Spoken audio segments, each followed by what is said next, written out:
Normalmente cuando pensamos en aportar nuestro granito de arena frente a esta enorme crisis ambiental, hay ciertas acciones que, no sé, nos hacen sentir muy bien. Claro, te da como una tranquilidad moral, ¿no? Exacto. Comprar una de esas bolsas de tela reutilizables en el supermercado, separar religiosamente la basura, o bueno, tal vez si el presupuesto lo permite, adquirir un reluciente auto eléctrico. Da una sensación de orgullo, Sí, sí, sí. Se siente como si estuviéramos haciendo lo correcto. como que cumplimos con nuestra parte del trato. Pero a ver, ¿qué pasaría si resulta que comprar esa bolsa ecológica o ese vehículo eléctrico no solo es insuficiente, sino que en realidad está empeorando el panorama global? ¡Wow! O sea, empeorándolo al darnos la excusa perfecta para ignorar el verdadero problema de fondo. Es una pregunta súper incómoda, pero absolutamente necesaria. Esa sensación de la que hablas es una especie de, pues, de falso consuelo. Ajá. Nos fascina la idea de que haciendo pequeños ajustes cosméticos al sistema actual, podemos evitar el colapso climático y, lo más importante, mantener exactamente el mismo estilo de vida sin sacrificar nada. Sin que nos cueste. Exactamente. Pero cuando revisamos los datos duros y la estructura económica detrás de todo esto, la realidad es muchísimo más compleja y francamente bastante alarmante. Y precisamente por eso, la misión de este análisis a fondo es zambullirnos en un mar de ideas sumamente provocadoras. Hoy vamos a desempacar los argumentos centrales de un libro que está causando un montón de revuelo. Se llama Slow Down, o en español, un manifiesto por el decrecimiento. Del académico Kohei Saito. Así es. Y el objetivo de hoy es diseccionar la tesis de este autor. Él afirma sin rodeos que el llamado capitalismo verde es una ilusión absoluta. Y bueno, va más allá, o sea, sostiene que la única forma real de frenar la crisis es mediante un concepto radical que él llama comunismo de decrecimiento. Una frase fuerte. Fuertísima, y se apoya en textos y notas de investigación inéditas que Karl Marx escribió justo al final de su vida. Es una premisa que de entrada le mueve el piso a cualquiera, ¿no? Porque desafía frontalmente casi todo lo que damos por sentado sobre cómo funciona nuestra economía moderna, la tecnología y las políticas ambientales. Totalmente. Ahora, quiero hacer un pequeño paréntesis antes de arrancar de lleno para quienes nos escuchan. Claro, la aclaración importante. Sí, porque Saito lanza críticas durísimas hacia todas las direcciones. O sea, le tira con todo al neoliberalismo moderno, sí, pero también es implacable con el socialismo de Estado tradicional, ese que dominó gran parte del siglo XX. Así es. Y no estamos aquí para tomar partido por ninguna de estas posturas políticas, ni para decir, este sistema es el bueno y este es el malo. Nuestro rol hoy es actuar simplemente como guías neutrales para desempacar fielmente la mecánica de sus argumentos. Exacto. Vamos a revisar los datos, la historia y la lógica que presenta el material, porque independientemente de la ideología de cada quien, el diagnóstico que hace sobre nuestro planeta es fascinante. Nuestra tarea es entender el por qué y el cómo detrás de estas afirmaciones tan contundentes y pues poner las cartas sobre la mesa. Así que, vamos a desempacar esto. El autor no pierde el tiempo y arranca lanzando un dardo directo contra las soluciones climáticas más institucionalizadas que existen. Los famosos Objetivos de Desarrollo Sostenible. Los ODS de las Naciones Unidas. Saito tiene la audacia de catalogarlos como el opio de las masas de nuestra era. Es una frase que busca sacudir al lector sin duda. Lo que Saito argumenta aquí es que estos objetivos funcionan hoy en día como un mecanismo súper sofisticado de greenwashing. O sea, un lavado de cara verde a nivel global. Tal cual.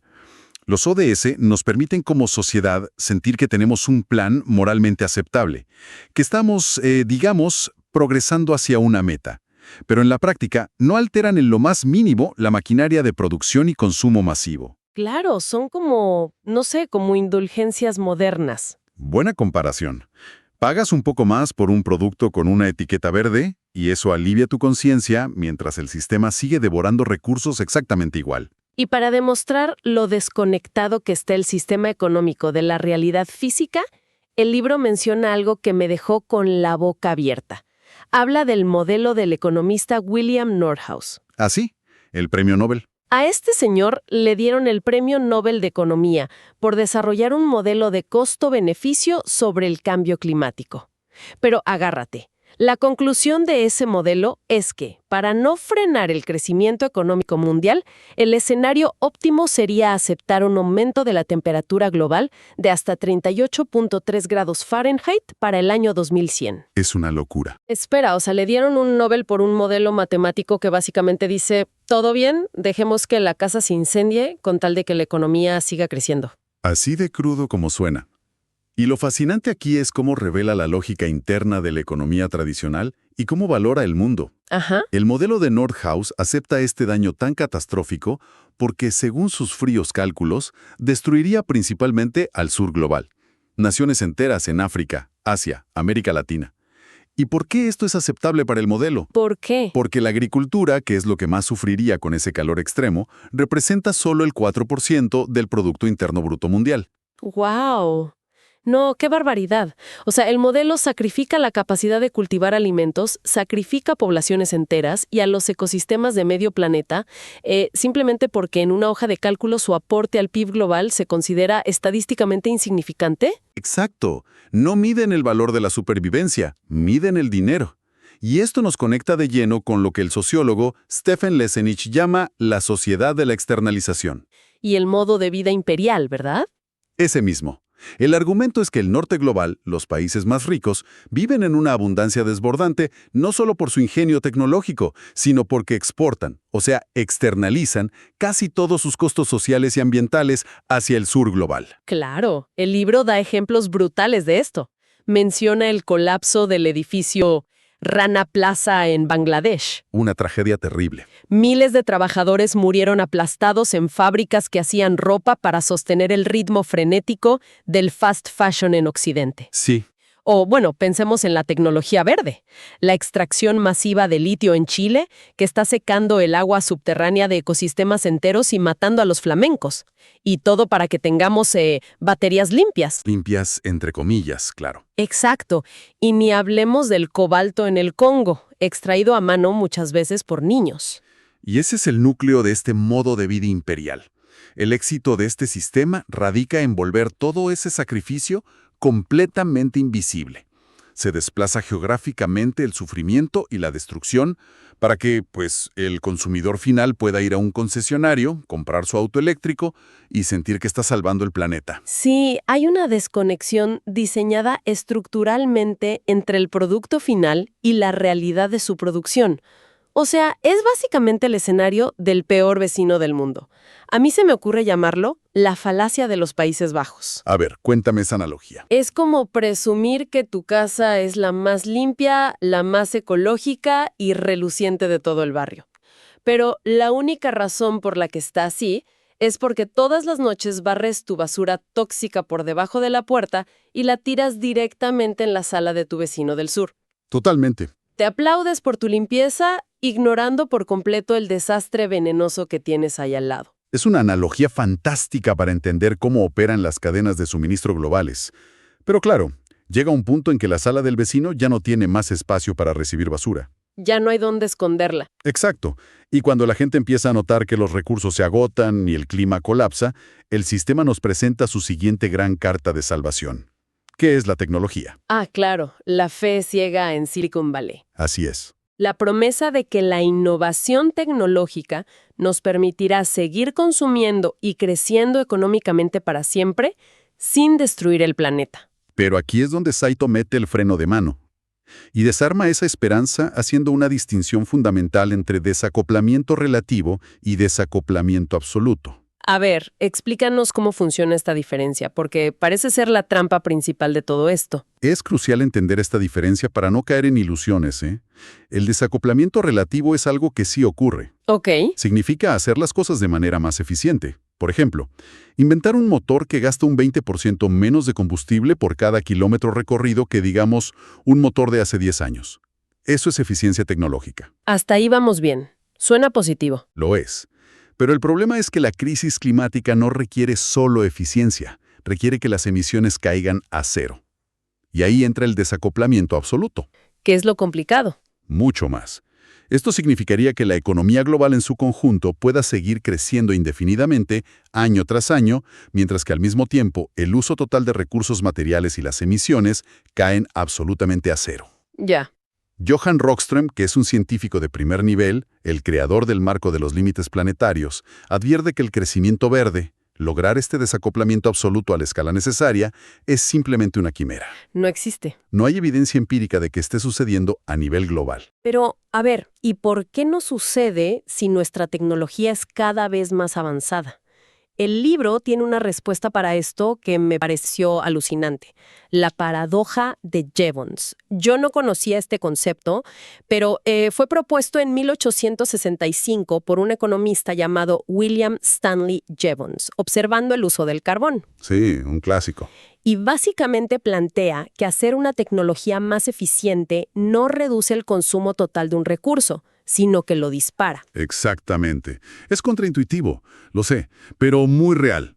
Jevons notó que, cuando las máquinas de vapor se volvieron más eficientes en el uso del carbón, no se empezó a quemar menos carbón en general. ¿Al revés? Al contrario.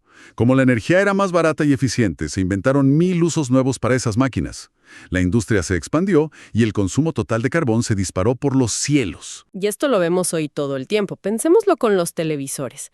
Hoy las pantallas son, increíblemente eficientes. Gastan una fracción de la energía por pulgada en comparación con esos televisores viejos de tubo, ¿te acuerdas? Clarísimo. Pesaban muchísimo. Sí. Pero como son más eficientes y baratos de operar, la gente ya no compra una tele de 20 pulgadas. Se compra pantallas gigantescas de 70 pulgadas y las tiene prendidas todo el día en la casa. Exacto. El consumo total de energía sube. O, por ejemplo, los autos. Hacemos motores súper eficientes y en lugar de usar esa eficiencia para gastar menos gasolina en autos pequeños, la industria decide fabricar camionetas SUV enormes, pesadísimas. A eso se le llama el efecto boomerang. Y aplica de lleno al mito del auto eléctrico. Si tú intentas cambiar el 100% de la flota mundial actual, que son miles de millones de vehículos, a autos eléctricos, no estás resolviendo la crisis, estás creando un nuevo problema masivo. Claro. Requeriría un nivel de minería de tierras raras sin precedentes en la historia humana. Y además, un uso colosal de combustibles fósiles solo para construir las fábricas de infraestructura eléctrica y, las baterías gigantes. La eficiencia no nos salva si el volumen de consumo sigue creciendo. Espera, pero aquí quiero ser de abogada del diablo. ¿Qué pasa entonces con propuestas como el famoso Nuevo Trato Verde o el Green New Deal? Muchos políticos progresistas dicen, no dejemos de crecer, hagamos inversiones masivas en infraestructura verde, paneles solares, empleos, turbinas. Suena muy atractivo, claro. ¿Acaso eso no soluciona ambos problemas? Creamos empleos y salvamos el clima. Pareciera, y por eso es tan popular. Pero Saito aborda este punto con mucho rigor matemático. El problema del Green New Deal, cuando intentas encajarlo dentro de las reglas del capitalismo tradicional, es que inevitablemente cae en lo que él llama la trampa del crecimiento. ¿Y la trampa de la productividad?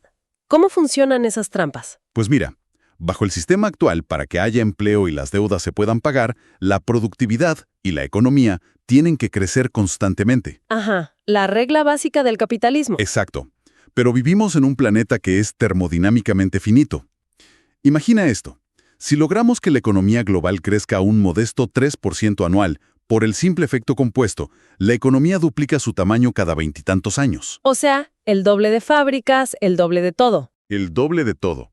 Para que eso sea sostenible climáticamente, las emisiones de carbono tendrían que reducirse casi un 10% cada año a nivel mundial. Imposible. Físicamente, escalar infraestructura tan rápido mientras sigues produciendo más y más cosas cada año es matemáticamente inalcanzable.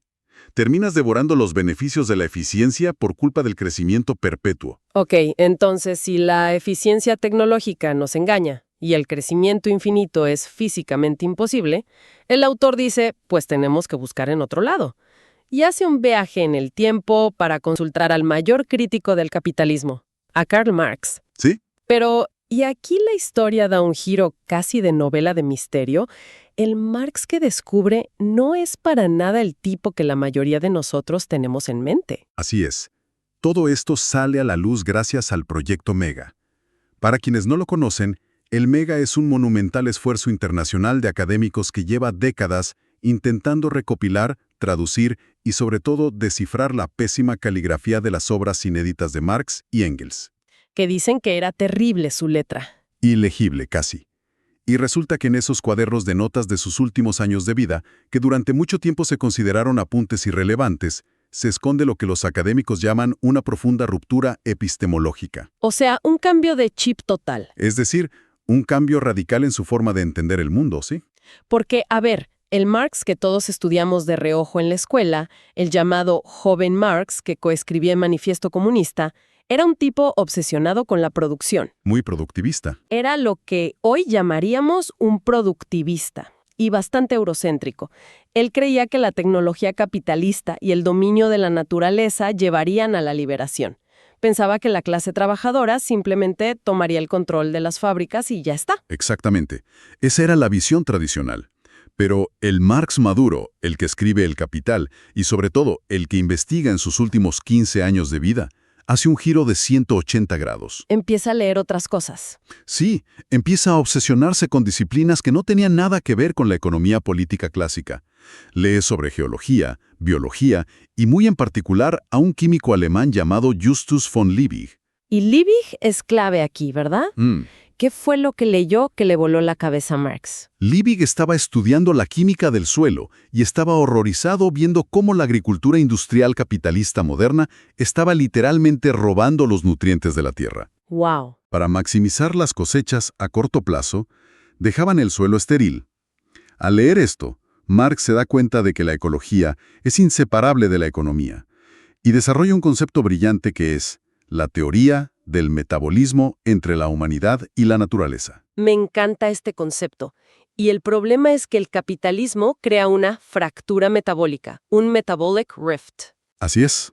Aquí es donde se pone realmente interesante, porque lo veo con esta analogía. Es como si agarraras a un atleta, digamos un maratonista, y en lugar de darle tiempo para dormir, descansar y comer bien después de una carrera, le inyectas analgésicos y esteroides para obligarlo a correr otra maratón inmediatamente. Sin descanso. Sin descanso. Al principio el tipo parece rendir más, rompe récords, pero inevitablemente sus huesos se van a fracturar y el cuerpo va a colapsar por completo, porque rompiste su ciclo natural de recuperación. Esa es la fractura metabólica. Es una excelente forma de visualizarlo. Si conectamos esto con el panorama general, el sistema capitalista extrae los nutrientes vitales del campo, los procesa en alimentos, los transporta a miles de kilómetros y luego esos nutrientes terminan como contaminación tóxica en los ríos de las grandes ciudades. Nunca regresan a la tierra. Se rompe el ciclo natural de forma irreversible. Y la gran revelación para Marx fue darse cuenta de que la tecnología capitalista no nos estaba liberando. Solo estaba creando herramientas cada vez más potentes y eficientes para el saqueo de la tierra. O sea, se da cuenta de que heredar las fábricas capitalistas solo significaba heredar la máquina de destrucción ecológica. Entonces, sabiendo que Marx abandonó su visión tecnooptimista, ¿qué alternativa propone entonces? Y esto es fascinante, porque la respuesta está en sociedades que la historia había descartado por completo. Totalmente. En sus años finales, Marx se sumerge en el estudio de comunidades precapitalistas. Estudia a fondo las llamadas Markengesellschaft. Que eran las sociedades germánicas. Sí, tribales y campesinas. Y también el Mir, que eran las comunas agrícolas rusas. Y esto no es una especulación de Saito, ¿eh? Hay una famosísima carta que Marx escribió en 1881 a una revolucionaria rusa llamada Vera Zasulich, donde detalla todo esto. Y en esa correspondencia, él descubre que estas sociedades tenían economías de estado estacionario. O sea, no crecían económicamente, no tenían la obsesión de producir más que el año anterior, pero garantizaban algo mucho más valioso: sostenibilidad y distribución igualitaria de la tierra mediante los bienes comunes. Los commons. Y fíjate qué contraste tan brutal hace Saito aquí. Compara esa gestión comunal con lo que ocurrió en Inglaterra durante la llamada acumulación originaria, la época de los cercamientos. Los enclosures. Exacto. Antes del capitalismo industrial, los campesinos podían sobrevivir porque tenían acceso a bosques y tierras comunes para cazar o cultivar. ¿Qué hizo el capitalismo naciente? Cercó esas tierras, las privatizó para crear escasez artificial. obligando a los campesinos a ir a la ciudad a vender su trabajo. Tal cual. El capitalismo produce escasez. En cambio, los bienes comunes producen una abundancia radical, porque garantizan que las necesidades básicas de la comunidad estén cubiertas. Entonces, Sauto concluye que la verdadera visión final de Marx era el comunismo de decrecimiento. Combinar la ciencia moderna con los principios de sostenibilidad de las antiguas comunas, priorizando el bienestar sobre el crecimiento del PIB. Pero, a ver, espera. Dime. ¿Qué significa todo esto en la práctica? Porque cuando la mayoría de la gente escucha la palabra comunismo, automáticamente imagina austeridad extrema, falta de libertad y pues el modelo soviético que dependía de industrias pesadas y extractivas. Es una reacción súper común, y el autor la aborda de frente. Él aclara que el modelo soviético, en la práctica, fue un capitalismo de Estado. Estaba igual de obsesionado con el crecimiento y el productivismo que Estados Unidos. Ah, ya. El decrecimiento que propone Saito no tiene nada que ver con repartir miseria. Se trata de transformar la abundancia. Significa, por ejemplo, menos autos privados de lujo, pero a cambio, salud, educación, transporte público y, sobre todo, tiempo libre, gratuitos y universales. Esa idea del decrecimiento suena lógica ecológicamente, la verdad. Pero la gran pregunta es, ¿cómo se implementa sin caer en regímenes autoritarios en pleno siglo XXI? Ese es el mayor desafío. Y aquí Saito critica lo que él llama el aceleracionismo de izquierda, que son pensadores como Aaron Bastani, que creen que podemos automatizarlo todo, mandar robots a minar asteroides y aplicar geoingeniería para tener un lujo infinito. O sea, inyectar químicos en la atmósfera para enfriar el planeta y cosas así. Exacto. Saito argumenta que la geoingeniería es una tecnología de bloqueo, una locking technology. A ver, pausa ahí. Eso de tecnología de bloqueo suena a que le entregamos las llaves del planeta a, no sé, a un villano de una película de ciencia ficción. ¿A qué se refiere? Es una metáfora muy acertada. Se refiere a tecnologías que por su escala planetaria y su altísima complejidad requieren un control autoritario, centralizado. Tú no puedes organizar una votación popular para decidir cuántas toneladas de químicos inyectar hoy en la estratosfera. Claro, no puedes someterlo a asamblea. Exacto. Al depender de esas tecnologías, la ciudadanía pierde el control. Es incompatible con la democracia. En lugar de ese tecnoutopismo que nos quita poder, necesitamos empoderamiento democrático. Y las elecciones representativas tradicionales, ir a votar cada 4 años, no son suficientes frente al poder del capital. El politicismo no basta. Para nada. Por eso la alternativa que propone son las asambleas ciudadanas por el clima basadas en sorteos. Ah, el ejemplo en Francia, los chalecos amarillos. Los Gilets Homes, sí. Sus protestas forzaron a Emmanuel Macron a crear una asamblea de 150 ciudadanos elegidos por sorteo estadístico. Gente común y corriente. Y mira los resultados.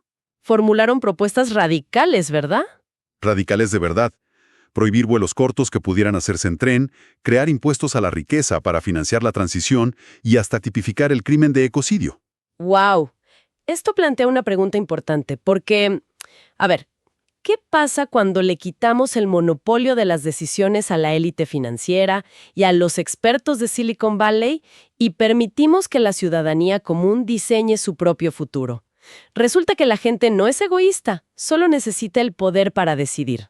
Exactamente. Bueno, ha sido un recorrido intenso, la verdad. Vamos a hacer una rápida recapitulación. Me parece perfecto. Y una lectura atenta del Marx tardío nos ofrece esta audaz salida del comunismo de decrecimiento, un mundo que rescata los bienes comunes y redefine la riqueza. Y recordar a quienes nos escuchan que esto no es solo un debate académico que se queda en los libros. Nos obliga a repensar nuestra propia concepción del éxito. Totalmente. Nos invita a cuestionar si sacrificar nuestro tiempo vital para consumir más objetos que encima destruyan nuestro entorno, es verdaderamente tener una buena vida. Y para cerrar quiero dejar un pensamiento provocador. Nos han enseñado siempre a temerle al decrecimiento, porque lo asociamos inmediatamente con la pobreza, ¿no? Pero, ¿qué tal si la verdadera pobreza es la que vivimos hoy? Fíjense, escasez de tiempo, escasez de comunidad y una escasez inminente de un planeta habitable. Es un punto de vista muy poderoso. Quizá el lujo supremo del futuro no sea tener el último teléfono inteligente o el carro más nuevo, sino tener el tiempo, la tranquilidad para disfrutar de un bosque que, pues, todavía existe. Piénsenlo. Muchísimas gracias por acompañarnos en esta sesión. Nos escuchamos a la próxima.